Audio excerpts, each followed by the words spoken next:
Arrange कर सकें। गायत्री देवी ने बहुत कम टाइम में ही घर के ही एक हिस्से को प्लेग्राउंड बना दिया था ताकि बच्चे आराम से खेल सकें, एंजॉय कर सकें।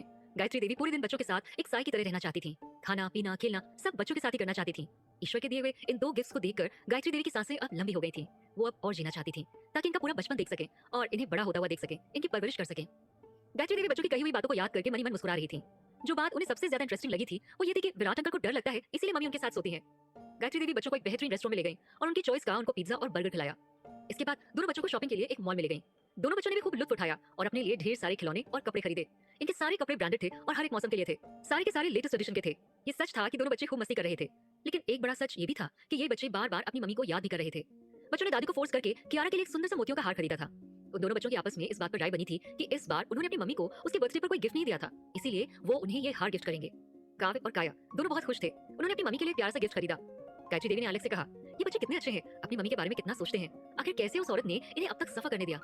एलेक्स ने कुछ भी कहना मुनासिब नहीं समझा। कुछ ही देर में बच्चे और गायत्री देवी घर आ गए।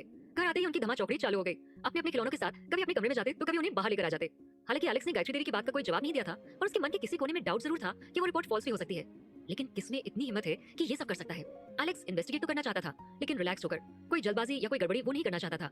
वो चाहता था कि सच को सामने लाने की जरूरत ही ना पड़े, सच अपने आप सबके सामने आ जाए। काया और काव्य अपने रूम में सेटल हो गए थे और वो अपने न्यू टॉयज के साथ खेलने में बिजी थे। काव्य का रूम ब्लू, ब्राउन और येलो से सजा हुआ था और काय के रूम का रंग व्हाइट था जो फूलों से सजा हुआ था। इनके रूम्स को देखकर ऐसा लग रहा था जैसे किसी प्रिंस और प्रिंसेस के रूम हो। बच्चों को एक लग्जरी लाइफ देने के लिए गायत्री देवी ने कोई कसर नहीं छोड़ी थी। एक्चुअली इनके रूम का डेकोरेशन विराट के घर में जो डेकोरेशन था उसे काफी मिलता जुलता था, ताकि बच्चे यहाँ स्ट्रेंज फील न करें और उन्हें भी यहाँ अपनापन फील हो जिसके वो आदी थे। हालांकि पुराना घर विराट के घर से बहुत बड़ा था। इनके रूम में प्ले रूम था जो कि टॉयज से भरा हुआ था। कह सकते हैं कि बच्चों के लिए ये किसी स्वर्ग से कम नहीं था। गायत्री देवी बच्चों को कंफर्ट देना बहुत अच्छे से जानती थी और यही रीजन था कि काव्य और काय ने अब तक नहीं कहा था कि उन्हें अपनी मम्मा से वीडियो कॉल पर बात करनी है। गायत्री देवी उन्हें लगातार एंगेज रख रही थी। बच्चे अब धीरे धीरे इस बात को एक्सेप्ट करने लगे थे कि विराट ही उनका पिता है। गायत्री देवी बच्चों में इतना घुल मिल गई थी कि बच्चे अब उनकी कंपनी को एंजॉय करने लगे थे। रॉय ग्रुप के इस पुराने घर में बहुत सालों के बाद इतनी खुशियां आई थी। इन एक दो दिनों में बच्चे अपनी दादी के लिए प्यार भी जाहिर कर रहे थे और यकीनन जब भी ऐसा होता गायत्री देवी को लगता कि दुनिया की सारी खुशियां उनकी झोली में आ गई हैं। यहाँ सब एंजॉय कर रहे थे, हैप्पी थे। लेकिन इसके ऑपोजिट विराट के घर का एटमॉस्फेयर इतना अच्छा नहीं था। विराट और कियारा के मन में एक दूसरे के लिए जो शक की दीवार थी वो दीवार और भी बड़ी होती जा रही थी। वो गुस्से में भी थे और एक दूसरे की एंग्शियसनेस को लेकर हर्ट भी थे। हालांकि विराट ने उसे जाने से तो रोक लिया था, लेकिन वो समझ नहीं पा रहा था कि आगे क्या किया जाए। अभी तक उन दोनों के बीच कोई बातचीत भी नहीं हुई थी। विराट और कियारा लिविंग एरिया में एक सोफे पर बैठे हुए थे, लेकिन इनके बीच की दूरी अब और भी ज्यादा हो गई थी। विराट जानता था कि कियारा को अब उस पर रत्ती भर भी ट्रस्ट नहीं है और वो उसे दुनिया का सबसे बुरा आदमी समझती है, लेकिन वो अभी भी इस घर में थी और विराट की आंखों के सामने थी। इसका मतलब कुछ तो था कियारा के मन में विराट के लिए। विराट ने सीरियस होकर पूछा, तो बताओ ऐसा क्या हुआ था गौतम फैमिली में कि तुम घर छोड़कर चली गई। विराट को हमेशा से लगता था कि कियारा एक फाइटर है, वो इतनी आसानी से हार नहीं मानती है, क्योंकि जब वो ऑफिस में काम करती थी तो वो अपने काम में बेस्ट थी। कई बार विराट से बहस भी हो जाती थी। विराट उस पर चिल्लाता था, तभी कियारा हार नहीं मानती थी। फिर वो अपने परिवार से क्यों हार गई। विराट जब भी कियारा को देखता था उसे लगता था कि बचपन में कियारा को बहुत पैम्पर किया गया है, वो बहुत अच्छे से पली बड़ी है। लेकिन जैसे ही कियारा ने अपने अतीत के बारे में बताना शुरू किया, विराट को महसूस हुआ कि कियारा कभी पैम्पर्ड चाइल्ड थी ही नहीं। उसने अपनी यंग एज में बहुत सफर किया है। कियारा जो बहुत यंग थी तभी उसके मम्मी पापा की डेथ हो गई थी और फिर उसे अपने दादाजी और बाकी के गौतम फैमिली के साथ रहने के लिए भेज दिया गया था। लेकिन यहाँ उससे वो सब कुछ करवाया गया जैसा वो कभी नहीं करना चाहती थी। जैसे कि जब कभी वो किसी इवेंट में अपने अंकल और आंटी के साथ जाती, उसे नेहा और अनिका से कम अच्छा दिखना होता था और किसी के सामने भी नहीं जाना होता था। वो भीड़ में छुपी हुई रहती थी। लेकिन कियारा के दादाजी उसे बहुत प्यार करते थे और कियारा को गौतम परिवार का वारिस समझते थे। उसे गौतम परिवार की संपत्ति सौंपना चाहते थे। लेकिन कियारा अपने अंकल और आंटी को हैप्पी रखना चाहती थी। उसने अपने दादाजी की इच्छा नहीं मानी और पढ़ने के लिए बाहर चली गई। यहाँ घर में कियारा के साथ जो भी कुछ होता था दादाजी उसे देखकर दुखी रहते थे। इसीलिए जब कियारा पढ़ाई के लिए घर से दूर हुई तब उन्होंने उसके डिसीजन को एक्सेप्ट कर लिया। इसके बाद कियारा के दादाजी ने कंपनी पर अपनी पकड़ मजबूत बना ली और तब तक रिटायर नहीं होने का फैसला किया जब तक कियारा अपनी पढ़ाई पूरी करके घर वापस ना आ जाए। लेकिन सारिका और अरविंद दोनों को अजीत गौतम का ये डिसीजन रास नहीं आया। वो जल्द से जल्द कंपनी को अपने कब्जे में लेना चाहते थे। कियारा पढ़ने तो चली गई, लेकिन वो अपने बॉयफ्रेंड आरव और अपने प्यारे दादाजी से ज्यादा दिन दूर नहीं रह सकी। कियारा वापस मुंबई आ गई और अपने दादाजी के साथ हैप्पीली रहने लगी। कियारा एक प्यारी सी लड़की थी और वो प्यार बांटना ही जानती थी, भले ही कोई उसके साथ बुरा क्यों न करे। कियारा हमेशा अपनी आंटी सारिका और बहन नेहा के साथ अच्छा बिहेव करती थी, लेकिन सारिका और नेहा उसे प्यार करना तो दूर उसे पसंद तक नहीं करते थे और नेहा को तो कियारा से कुछ ज्यादा ही प्रॉब्लम थी।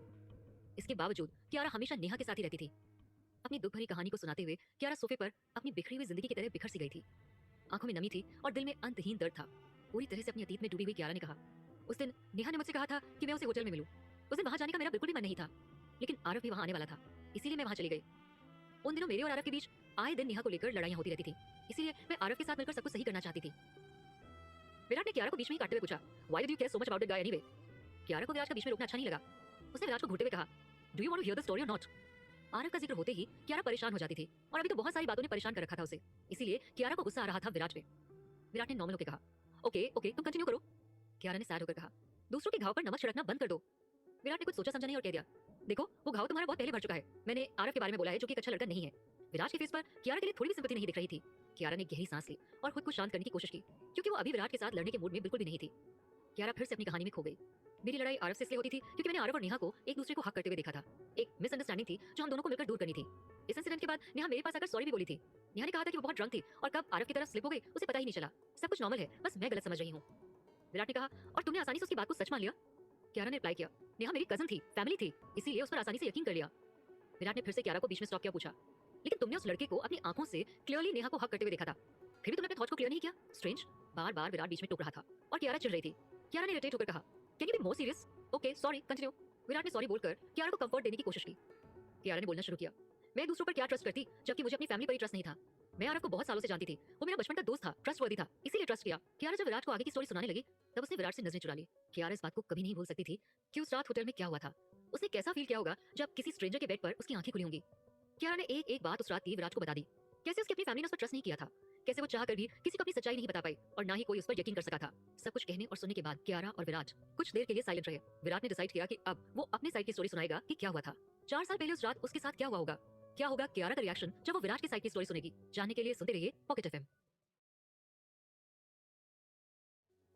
कियारा ध्यान से सुनना चाहती थी कि आखिर विराट के साथ 4 साल पहले क्या हुआ था। कियारा ध्यान लगाकर विराट को देखने लगी। अपने अंदर हो रही हलचल को उसने शांत किया और विराट के बगल में सोफे पर बैठी रही। जिस दिन कियारा होटल गई थी ठीक उसी दिन विराट भी वहां गया था, क्योंकि रॉय कंपनी की एक नई फिल्म के लिए वहां पर प्रेस कॉन्फ्रेंस होने वाली थी। मीडिया के साथ साथ बहुत से फिल्म इंडस्ट्री के लोग भी वहां आए हुए थे। विराट फिल्म की एक बहुत बड़ी एक्ट्रेस के साथ था, जिसकी लड़ाई एक टेलीविजन एक्ट्रेस के साथ मीडिया में चर्चा का विषय बना हुआ था। दोनों एक्ट्रेसेस एक दूसरे की रेपुटेशन को बर्बाद करने पर तुली हुई थी। इनकी कैट फाइट इस प्रेस कॉन्फ्रेंस में लाइमलाइट पर थी। एक दूसरे को नीचा दिखाने में ये दोनों हीरोइंस जी जान से लगी हुई थी। विराट को ऐसा एटमॉस्फेयर बिल्कुल भी पसंद नहीं था। विराट ये देखकर इरिटेट हो रहा था। जिस तरह से मीडिया बेवजह इस बात का मुद्दा बनाए हुए था और दोनों हीरोइंस के बीच के झगड़े को लेकर लगातार सवाल कर रहा था, लेकिन वो कुछ कह भी नहीं सकता था। आफ्टर ऑल मीडिया को ऐसे ही मसालों की जरूरत रहती है। कुछ लोग दोनों हीरोइंस के बीच की कैट फाइट का मजा ले रहे थे, तो कुछ लोग तंग आकर इधर उधर टाइम पास कर रहे थे, तो कुछ लोग ड्रिंक्स ले रहे थे। विराट को ये माहौल पसंद तो नहीं आ रहा था, लेकिन उसने सोचा जब तक राघव मेरे साथ है मैं यहाँ सेफ हूँ। उस रात विराट को जो बातें सबसे ज्यादा क्लियर याद थी कि विराट अपना मूड लाइट करने के लिए ड्रिंक लेने गया।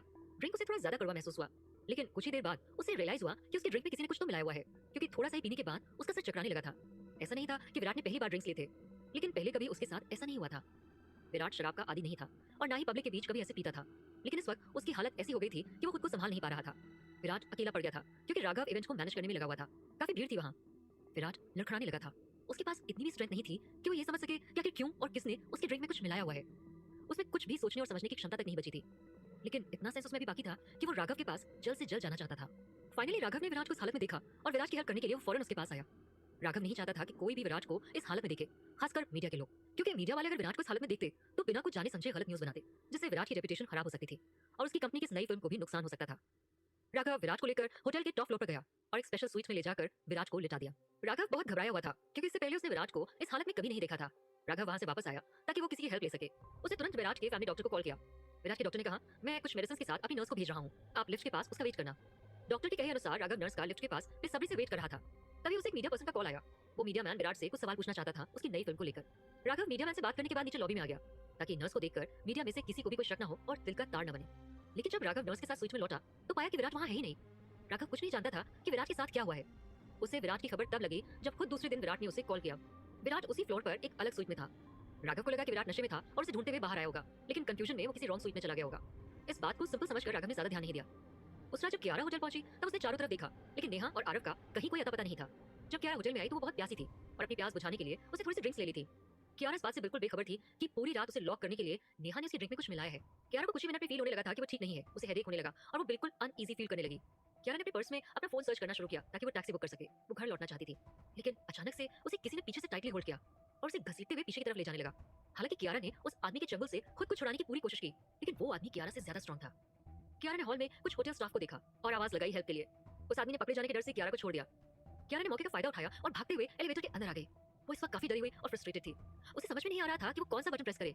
उसे जल्दबाजी में कोई भी एक नंबर प्रेस कर दिया ताकि वो उस आदमी से अपना पीछा छुड़ा सके। कियारा नहीं जानती थी कि वो कौन से फ्लोर पर आई है, लेकिन वो ऐसे बाहर घूमना नहीं चाहती थी, इस डर से कि कहीं फिर से वो आदमी जिसने उसका अटैक किया था उसे देख न ले। कियारा एक खाली रूम में जाकर छुप जाना चाहती थी ताकि वहां से वो हेल्प के लिए किसी को कॉल कर सके। यहाँ कियारा को फील हो रहा था कि वो कितनी सेल्फिश है। उसे अपने दादाजी की बात मान लेनी चाहिए थी। सबसे बड़ी पोती होने के नाते उसके कंधे पर बहुत सी जिम्मेदारियां हैं। उसे गौतम खानदान का उत्तराधिकारी होना स्वीकार कर लेना चाहिए था, लेकिन वो एक लड़की के चक्कर में पड़ी हुई है और कितनी सेल्फिश है। कियारा को अपनी गलती का पूरा पूरा एहसास हो रहा था। कियारा ने खुद को प्रॉमिस किया कि जब वो इस मुसीबत से बाहर निकलेगी तो वो एक बहुत अच्छी पोती बनेगी। कियारा ने फील करना शुरू किया कि कुछ बहुत ज्यादा गलत हुआ है उसके साथ। उसे फील हो रहा था कि उसके पैर बहुत हैवी हो गए हैं, वो चल नहीं पा रही है। कियारा को लगने लगा कि कहीं उसे किसी ने ड्रग्स तो नहीं दे दिए हैं। कियारा का शक नेहा की तरफ था। कियारा को बहुत बुरा लग रहा था क्योंकि उसने सपने में भी नहीं सोचा था कि उसकी अपनी फैमिली ऐसी घिनौनी हरकत कर सकती है। कियारा अभी खुद को बहुत बड़ा बेवकूफ समझ रही थी, ये सोचकर कि उसने कैसे चालबाज नेहा पे यकीन कर लिया। कियारा छुपते छुपाते एक पैसेज से होते हुए एक रूम के पास आई। डोर ओपन था। उसने डोर को हल्के से अपने कमजोर हाथों से पुश किया ओपन करने के लिए। उसने जैसे ही डोर को पुश किया, उसे किसी आदमी की गहरी गहरी सांसें सुनाई पड़ने लगी। इससे पहले कि कियारा को सोचे और समझे, किसी ने उसे डोर के अंदर धक्का दे दिया और बाहर से डोर लॉक कर दिया। इसके बाद कियारा के साथ क्या हुआ इस कमरे में उसे कुछ भी पता नहीं चला। कियारा की जब अगली सुबह आंखें खुली तो वो बहुत दर्द में थी और खुद को काफी कमजोर महसूस कर रही थी। कियारा को महसूस करने में ज्यादा वक्त नहीं लगा कि उसके साथ क्या हुआ है। वो जल्द से जल्द इस कमरे से बाहर जाना चाहती थी क्योंकि उसे कल रात की कुछ बातें याद थी कि कैसे वो एक आदमी से पीछा छुड़ाने के लिए इधर उधर भाग रही थी। कियारा समझ गई थी कि उसकी मासूमियत खत्म हो चुकी है, किसी ने उसका रेप किया है। कियारा बिल्कुल होपलेस हो गई थी, उसे समझ में नहीं आ रहा था कि वो क्या करे। कियारा ने हिम्मत के साथ जैसे अपने पैरों को नीचे रखा और भागने की कोशिश की, वो लड़खड़ा कर कारपेट पे गिर पड़ी। कियारा का दिल चीख रहा था कि क्या अब उसका आरव उसे माफ कर पाएगा, उसे एक्सेप्ट कर पाएगा। कियारा के दिमाग में सिर्फ यही सारी बातें घूम रही थी। कियारा जल्द से जल्द अपने घर जाना चाहती थी, लेकिन मासूम कियारा इस बात से अनजान थी कि घर पहुंचने के बाद उसे ऐसी भयानक खबर मिलने वाली है कि वो अंदर से और भी टूट जाएगी, उसकी जिंदगी बिल्कुल बिखर जाएगी। कियारा सबसे पहले आरव से मिलकर उसे कल रात की सच्चाई बताना चाहती थी और उससे माफी भी मांगना चाहती थी। एक ही रात को उसके साथ इतनी बड़ी घटना घटी और उसी रात को उसके दादाजी की डेथ हो गई। ये कोई एक्सीडेंट नहीं हो सकता है, जरूर ही नेहा ने ये सब प्लान किया होगा। उसके दादाजी की हत्या सारिका और अरविंद ने मिलकर की थी, लेकिन उन्होंने सारा ब्लेम कियारा पर डाल दिया था। नेहा ने कियारा से कहा कि अब उसे दुनिया का कोई भी मर्द नहीं अपनाएगा, आरव को तो वो भूल ही जाए, वो कभी उसे माफ नहीं करेगा। नेहा भी बहुत प्राउड फील कर रही थी कि उसका हर एक प्लान कामयाब हो गया है और इसमें उसके पेरेंट्स ने उसकी हेल्प की है। कियारा को और अजीत गौतम को अपने रास्ते से हटाने के बाद सारिका और उसका परिवार बहुत खुश था। ऐसा लग रहा था जैसे दोनों ही उनकी खुशियों के बीच पनपे हुए कांटे थे जो उन्हें बार बार चुभ रहे थे। दूसरी ओर उस रात के बाद विराट को ये बात बार बार परेशान कर रही थी कि आखिर वो लड़की कौन थी जिसके साथ वो सोया था, और यही बात जानने के लिए वो सारिका के घर भी गया था। वो जल्द से जल्द जानना चाहता था कि वो लड़की आखिर कौन थी, क्योंकि उसे लग रहा था कि हो सकता है कि वो लड़की उसकी गर्लफ्रेंड अनिका हो। कियारा का रिएक्शन क्या होगा जब वो विराट की उस रात की सच्चाई जानेगी? क्या वो विराट को माफ कर लाइफ में आगे बढ़ पाएगी या फिर अपने बच्चों के साथ हमेशा हमेशा के लिए मुंबई छोड़ देगी? जानने के लिए सुनते रहिए पॉकेट एफएम। एक दूसरे को सुनने के बाद कियारा और विराट के दिल को काफी सुकून मिला था। दोनों इस बात को समझ गए थे कि उनकी किस्मत सालों पहले से एक दूसरे से जुड़ी हुई थी। वो दोनों एक दूसरे की डेस्टिनी में थे, इसीलिए वो सब कुछ हुआ। आखिर विराट ने कियारा को ही क्यों चुना अपनी सेक्रेटरी के रूप में? ये सब किस्मत का खेल था जो अब विराट और कियारा समझ चुके थे। लेकिन उस रात के बारे में दोनों की राय बिल्कुल अलग थी। कियारा उस रात को याद करके काफी डर जाती थी, जबकि विराट की फीलिंग कुछ अलग थी।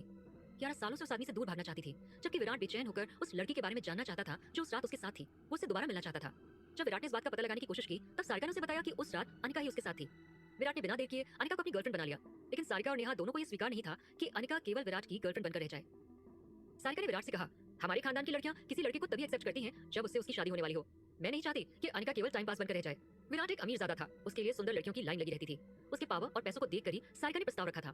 विराट उस वक्त डेस्परेटली अनिका को अपनी गर्लफ्रेंड बनाना चाहता था, इसीलिए उसने सारिका से प्रॉमिस किया कि वो अनिका से ही शादी करेगा।